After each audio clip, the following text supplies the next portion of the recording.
Hey guys, what's going on? It is Talk Forest TV back again with another preview. Hope you're doing well tonight. In this show we have got Crunch Chocolate. So how are you doing? I'm good. I'm good. Thank you for having me on. So it's the top semi-final at Wembley. I mean, you guys used to doing this year out. It's our first semi-final, FA Cup semi-final for 33 years. I mean, Man City this season, they're not lived up to the heights of previous seasons. I mean, what's your take on it, being a City fan? Oof. Yeah, this has definitely been a tough season comparative to, most of the last decade. Losing Rodri, I mean, we knew there was going to be some trouble, but I don't think we anticipated all of the struggles that we have experienced.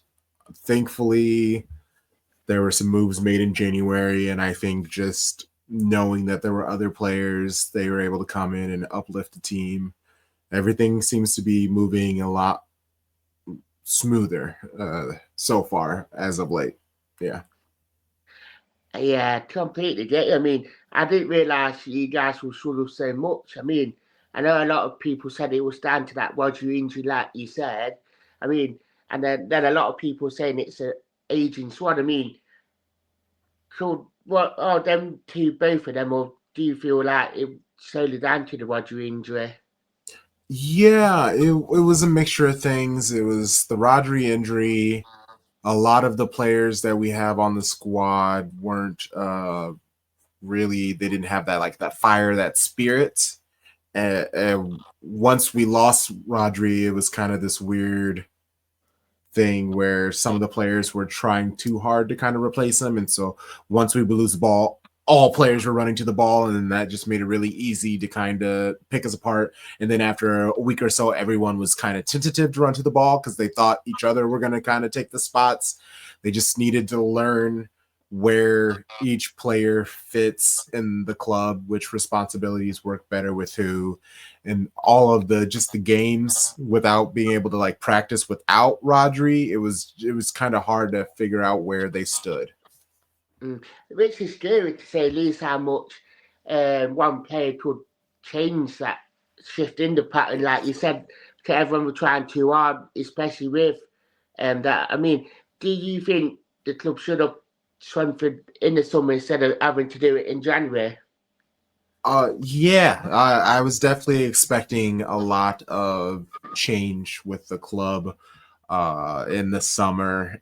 It didn't happen, and we really weren't quite sure why was that. But good on Pep. He admitted and took a lot of the responsibility and admitted that he was the reason why there wasn't much change. He had expected that this was going to be his last season, and he wanted to go out with the players that he knew he loved and had so much success with. And once it went wrong, I mean, good for him also. He could have easily have just been like, all right, bye, guys. But he refuses to leave the club in the state that they are. So we got a 2-year extension with Pep. And I love that man so much. He can stay as long as he wants to. And that's really, I mean, I bet most City fans would love him to stay the rest of his career. And I mean, it'd be a good challenge for him now because he knows he has to rebuild the club now, which in its own right it can be a big challenge, especially with everything else what's going on when the finances and the FFP and the 150 charges, which they don't seem to want to tell anyone yet. Yeah, they're taking their time very much with that situation, which I guess makes me more hopeful about everything. Naturally, everybody has their like in the nose and their connections, and I've had people that I know that are close to the situation and say that we're going to get a slap on the wrist. I mean, that's kind of what I've expected. But then you also hear I guess, what is a slap on the wrist as compared to what the worst case scenario would be, like the club practically being disbanded. But if we just get a very large fee, we can't transfer any players for a couple of seasons, and we're deducted like 15, 20 points. As long as we're in the Premier League, we have a nice group of young players. How bad would that be? Yeah, that's the thing, and it's one of them ones as well, because obviously the Premier League will look at Man City as being one of their big assets. So something like you said might help Man City in a good way, because they might, but even if you get like a big fan and that, I mean, it's like pocket money to Man City with the money and all that. Yeah, they make a lot of money, and unfortunately, that's kind of a big talking point right now with the whole ticket situation at Manchester City. So it's yeah, I've been talking with a lot of people who are match going fans, and luckily I've been able to connect with a lot of people who work for and cover Man City, and just that's been a very interesting conversation that as an American it is one of those situations. It's better for me to like listen and learn than me to come out with my own giant takes. But in the end, I'm always on the side of the people. I always want to fight the machine, fight the power. It doesn't matter if I love their club. Yeah, definitely. I mean, going on to Sunday's game, we know that, because obviously this is be our third time we meet this season. I mean, it's 1-1 at the minute, because obviously we both won at our respective stadiums. I mean, how you gonna find it Sunday's game against us? I'm a little worried. Forrest, you're a good squad. The way that most teams have been able to beat us this season is to stay defensively solid and attack us on the counter when you see the chance, the opportunity show itself. And Forest are incredibly good at that. I What makes me hopeful is the fact that you have a couple players who won't be able to play because of yellow cards, and then I believe Olaena is injured as well. So I think what a lot that y'all do rely on your fullback. Obviously, you have great players in the midfield and rapid wingers who can move the ball up the pitch. But I think defensively, you might be able. You're going to be weaker than normal, and that's going to help us out for sure. Yeah, definitely. I mean, we got Nico out, we got Moreno who's facing the late fitness test, as well as Aina at the minute. So, I mean, we could be playing our third choice right back and left back on Sunday. Do go with back four, so I completely agree with that. And you guys might try to exploit that. Yeah, I think so. With the not new way, but the team has seemed to make some adjustments. Pep isn't inverting our fullbacks inside. He has them going more on the outsides, wide. They're young players who can distribute the ball. They know how to do a pretty good cross. They're midfielders themselves, but they have a nice, good speed. And that gives our wingers are Bernardo Silva as a winger. It gives them the opportunity to kind of cut inside and make things happen. Perfect example is Doku's last moment assist to Noon's goal against Aston Villa a few days ago. So I'm happy to have seen that the team has made the proper adjustments where I don't fear and incredibly stressed the moment I see the starting 11. Yeah, definitely. I mean, Pep had to really adjust things this season, because with his the squad, obviously, he could play this inverted way and all that, but obviously he's having to evolve again, just because of obviously the change of the squad and what he's having to do to switch it. So I completely agree with you on that, and especially with Kevin De Bruyne leaving. I mean, how is it that going to effect on, especially wanting to win something, to go out on a high for him? Yeah, like you said, it's inspiration for the players.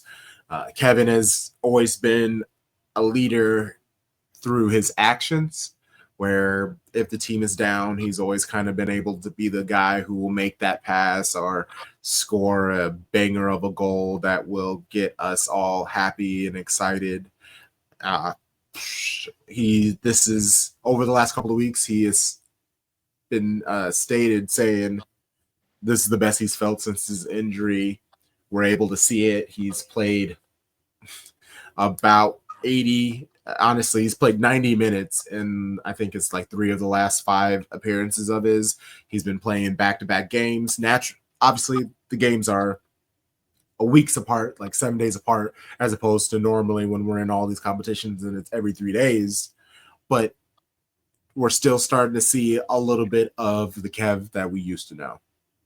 Yeah, definitely. I mean, it's been one of them ones where you guys seem to have gone out quite a few competitions quite early, like with the League Cup and the Champions League. So obviously, you will start to see that best of form from quite a few players, like you did Border, because you're not having to like chop and change him just to try and get him back, which will be a massive bonus for you guys. Yeah, I'm hoping to see the best of him against Forest. He's definitely going to play, and I'm just.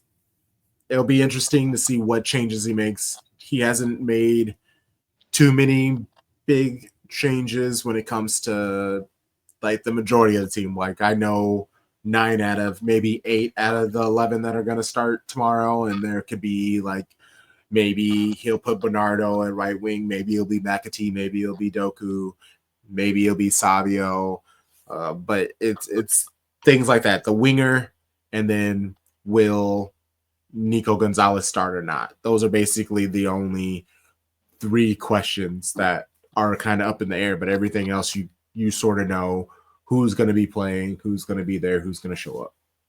Yeah, I would jump straight onto the how you're going to expect to be playing against us, because obviously, like you said, you're probably expecting 89 probably dead starters, whereas you might not know tactically like how you will fit them all in, which to see how much quality you have got in your squad, I mean, it'd be nice just to be giving Nuno especially a bit of a thought for food on like what to expect. Yeah, as of late, he's kind of adjusted things where he was sort of cramming everybody and we were playing very narrow. We're still kind of doing that, but we're doing the width with our fullbacks now instead of where we would have the wingers kind of playing as far out wide as possible. The big problem with us this season is we have visibly seen Bernardo Silva slow down and he sort of struggled. He's not able to take on players as well as he could. Guardiola, he was kind of giving us a lot of that width earlier in the season. He's contributed many goals and assists, but with Nico Riley, one of our academy players, stepping up and doing his thing at 19, he's been slotted in as our left back, which allows Guardiola to kind of move next to Ruben Diaz, which has added a lot of like calm and athleticism, honestly, with our center backs with Nathan Ake, John Stones, and Manuel Akanji injured. Yeah, what I'm just worried about, but I'm not as worried as I have been a lot of the season, is with Matthias Nunes as our right back. He is a midfielder. He technically prefers to attack, but he, over these last couple of months, he has embraced getting stuck in, and he has done a lot better at these tackles and not losing so many ground and aerial duels. Just possession is really going to be the key to the game. And it all kind of does worry me a little bit because Nottingham Forest they're kind of okay with not having the possession because they have the belief that once they get the ball, they can make something happen. And that's the thing with Forest, because especially with, as you said, with quite a low block team, and we have got the pace and the athleticism in there to like really go at teams. I mean, we've proven that so many times, and we have got that nickname as being the best counter-attacking team in the league.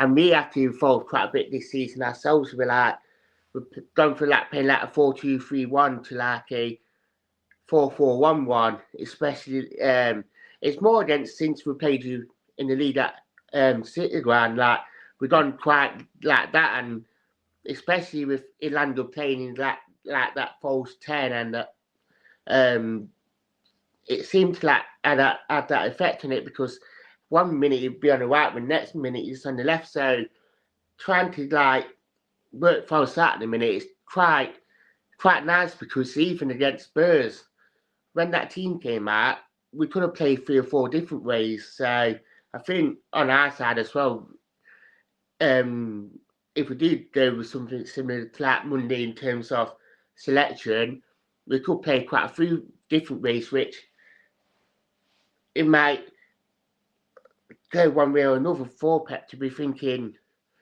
how to set you up. Yeah. What are your thoughts on Nuno? He hasn't really been rated too highly by most people, and he's been able to come to Forest and make a huge change to everything, because the players haven't changed much at Nottingham Forest over the last couple of seasons, but obviously he's been able to find the best out of the players. Like, do you think he can consistently keep y'all in this top 6, top 8 play situation?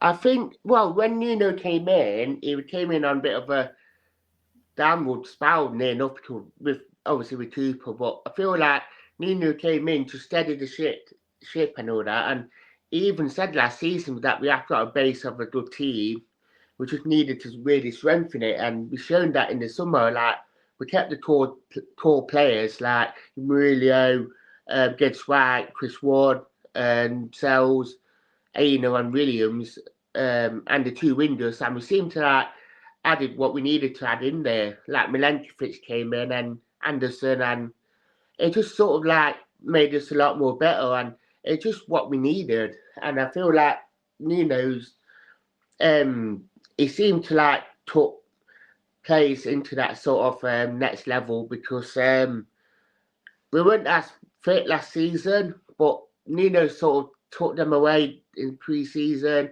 learned a lot about the players and what buttons to press, and just got us match fit, which is massively. And I mean, I know we played Chesterfield away first pre-season, and no disrespect to Chesterfield or any Chesterfield fans that watch this, but I said that second half that we got a really good team here, and I mean it shows now how well we're done, and I think give Nuno a bit of time, I think he can average consistently playing up there. I mean, he did it with Wolves when they first went up. I mean, they had them 2 7th place finishers, so I feel like he can do it. It just, I feel like a lot of the people that's criticising him are probably, they don't like to see the change of Foresters and Newcastle and that competing where they are. I love that. And if I can keep asking questions, because obviously Gibbs White is heavily tied to City at the moment, and being very good friends with Phil Foden and all these other things. Is it one of those things? I mean, obviously you don't want to lose a player of his quality, and I've been hearing kind of all the swings in. I just had Jack Gone on our podcast. He writes for the Daily Mail, and I know 80, 100 million was kind of the number that is being pushed around, but he doesn't believe it's going to be that much. I guess from your end, what is a realistic transfer fee for Gibbs White? I mean, didn't know that Gibbs White is a very talented player. I mean, I know a lot of people say that, and I think when you look at some of the transfer fees from certain players that I think don't deserve to be that much. I mean, if you feel like that about them being them, I mean, Chris Wright got to be a good transfer fee for him, even him to me, to be fair. I mean, it's nice that he has been branded as that £100 million player forwards, because if you asked me that 3 years ago, I would have been laughing. So to have that sort of player to be branded back like that.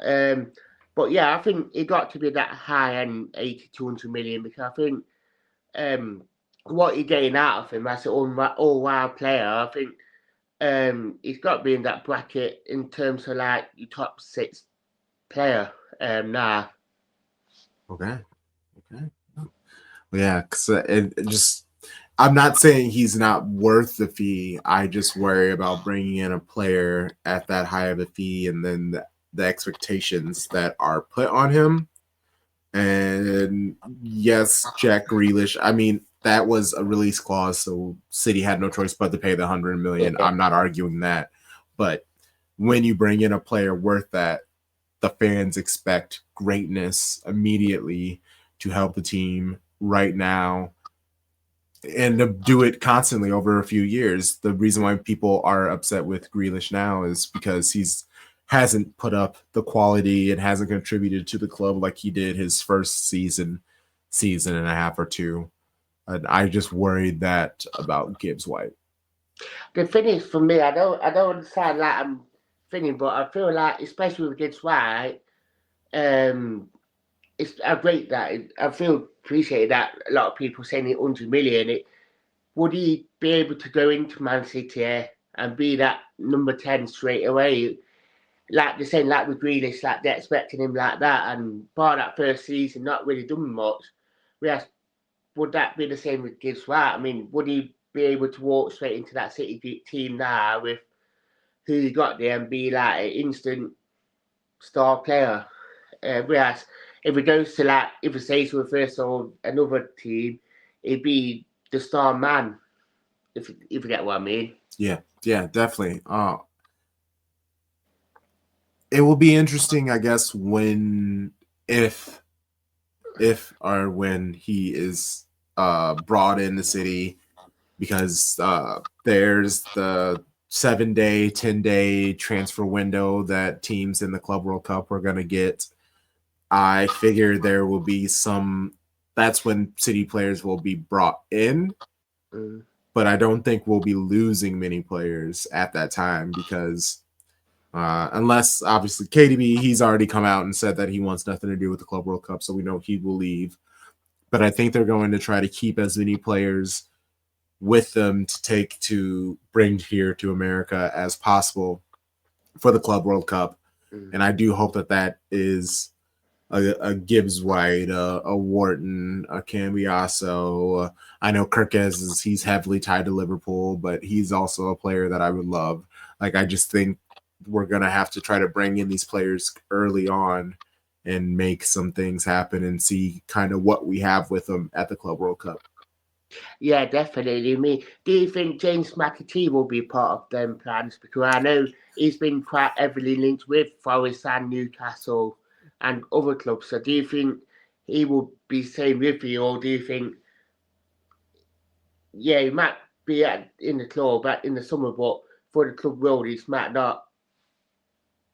Yeah, I see the talent in him. I am a fan of him. My co-host, my show bros, there are a couple of them who are higher on McAtee than I am, Mm. but I do see the talents. I would like for him to stay just because I know we need to be embracing the youth more. But if he leaves, I just want him to be able to leave with a decent enough fee that we're able to bring in a player that it it hurts because we've lost a lot of players over the few years that I definitely think could have contributed. Obviously, Cole Palmer, and there are some other players that people could argue and debate what big of a difference that they would make. But I'm just for the sake of it, like Nico O'Reilly, I would love for him to stay. I'd love McAtee to stay. These are players that could potentially save City 60, Yeah. 70, 80, 100 million pounds in the next year or two. So yeah, I would like to just see us give more chances to players that are in our academy system because they're here for a reason. definitely. And Pep's obviously renowned for that at Barcelona. And I mean, I know Man City spent so much on that academy and the infrastructure. So, and they always say that the academy is the heartbeat of the club, and it does save a lot of money in terms of like revenue and not revenue, like spending on like Finney and transfer fees, like you said. I mean, we've been lucky that we had Yatesy and we had quite a few players come through that, yeah, probably made this money, but to keep us alive. But I mean, every club got to be looking through the academy. Yeah. Yeah. I mean, and if you end up in a Champions League spot, that's a lot of money that'll come your way. And you might not feel the pressure to get rid of a Gibbs White because financially you'll be in a better spot. Yeah, there's always that as well. That makes it funny that with the pressures of European football, you get that extra revenue and from everything. So completely agree with you on it. Yeah. I mean, yeah, I mean, what do you think the scoreline will be on Sunday? I think whoever wins, it'll be a 1-goal margin. I am not a fan of City. City have the worst luck in penalties kicks. So let's just try to avoid that. Whether we win or lose, I just want us to go for it in the 90 minutes. Yeah, I hope it's 90 minutes because I think for the Luton game first, everyone since then it's we've been going to penalty shootouts and they've not been good on my blood pressure to be fair. So I hope it gets done in 90 minutes myself. And I think it will be, like you said, it'd be a goal in it for either side. I mean, it's quite close to call. Yeah. And yeah, if people think City's gonna win, I understand. If people think Forest are gonna win, I understand. I know with this is like the best season for Forest in 30, 40 years. So I know they're going to want to end the season with a high note. Obviously, who doesn't want to win a trophy? This is Man City's only chance to lift a trophy. So I do believe the players are going to bring and give their all. I'm just hoping for a entertaining match, if we're being honest. Yeah, definitely. I completely agree with you that. And it'd be, I mean, for the neutral, it'd be a great match to watch. Yes, yep.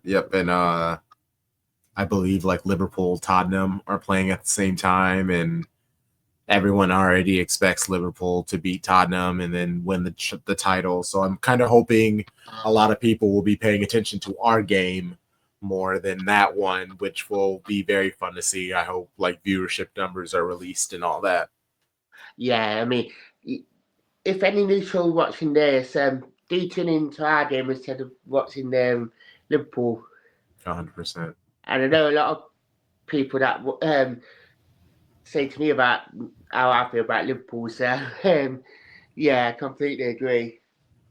Yeah, I'm not. Liverpool they are who they are. I technically dislike Arsenal way more. Oh, really? Yeah, and honestly, it was during the Klopp era. I disliked Liverpool more. Slot, he seems like a decent dude, not Yeah. really problematic or anything like that. But yeah, just the players on Arsenal, they kind of annoy me, and I just want to see them sad. Yeah. I mean, I would like to hear from your view on it because I completely agree about Arsenal and I do about what you said about Slot and that. Who do you think, from your own, like, from that side in, who do you think should be getting manager of the year? Because obviously, Nino's with the work, what he's done at Forest, getting them where they are. Slot, because obviously, first season in Premier League and doing it with the squad that he's not really spent much on. And I mean, who do you think should be getting manager of the year?